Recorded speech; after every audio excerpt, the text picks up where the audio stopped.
குபேரன் ஒரு சமயம் எல்லா சிவாலயங்களுக்கும் தன்னோட புஷ்பக விமானத்துல போய் வழிபாடு செஞ்சுட்டு இருந்திருக்காரு.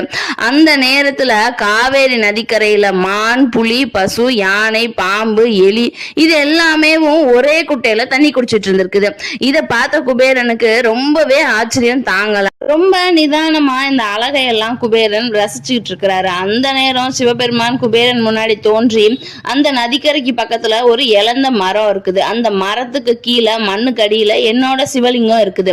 அதை வெளியே எடுத்து நீ முறையா வழிபட்ட அப்படின்னா உனக்கு அளவில்லாத நன்மைகள் கிடைக்க நான் அருள் புரிவேன். அது மட்டும் இல்லாம என்ன வழிபடுறவங்களோட கஷ்டத்துல எல்லாம் நீ நீக்கின அப்படின்னா உனக்கும் அங்க தனி சன்னதி வச்சு மக்களை வழிபடும்படி செய்வேன் அப்படின்னு சிவபெருமான் சொல்றாரு.